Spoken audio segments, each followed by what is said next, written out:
Hi అండి, అందరికీ నమస్కారం.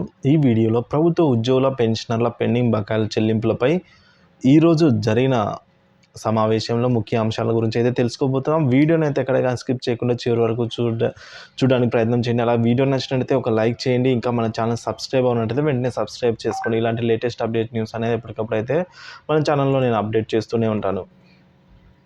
ఇక వివరాలు అనేది చూసుకున్నట్లయితే ఈరోజు జరిగిన మంత్రుల ఉపసంఘం మరియు ఉద్యోగ సంఘాల సమావేశంలో ఈ అంశాలనైతే ముఖ్యంగా 10 అంశాలనైతే లేవనెత్తారండి.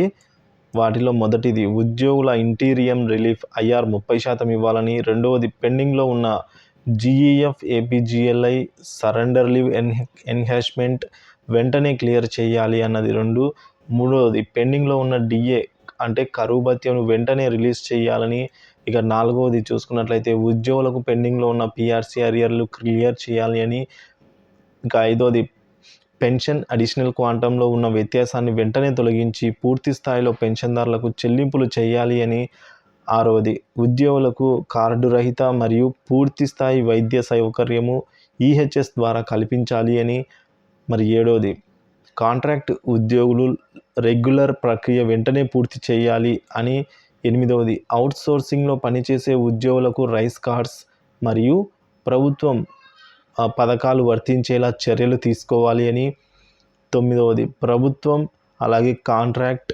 అవుట్సోర్సింగ్లలో పనిచేస్తున్న ప్రతి ఒక్క ఉద్యోగికి ప్రతి నెల మొదటి రోజునే అయితే జీతాలు చెల్లించేలా చర్యలు తీసుకోవాలని, అంటే ప్రభుత్వము మరియు అవుట్సోర్సింగ్ కాంట్రాక్ట్ సో వీళ్ళందరికీ కూడా 1వ తేదీనే జీతాలు జమ చేయాలి అని, మరి చివరిది 10వది ఇప్పటి వరకు ఉద్యోగుల నుంచి జమ కాబడిన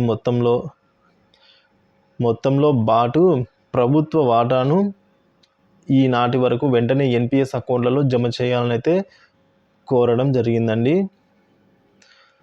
సో ఇప్పటి వరకు ఉద్యోగుల నుంచి జమ కావిన మొత్తంతో పాటు ప్రభుత్వ వాటాను కూడా ఈనాటి వరకు ఎన్పిఎస్లో అకౌంట్లో జమ చేయాలి అని అయితే కోరడం జరిగింది.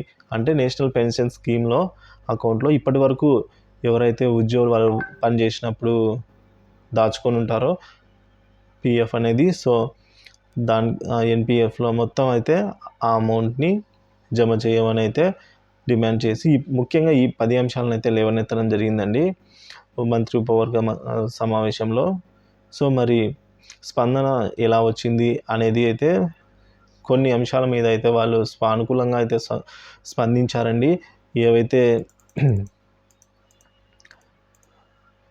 కొన్ని వాటికైతే చెల్లింపులు చేస్తామని చెప్పారు. సో ఆ వీడియో అయితే నేను డిస్క్రిప్షన్ బాక్స్లో అయితే ఇస్తాను. సో ఒకసారి తప్పకుండా వాచ్ చేయండి. Thank you for watching this video.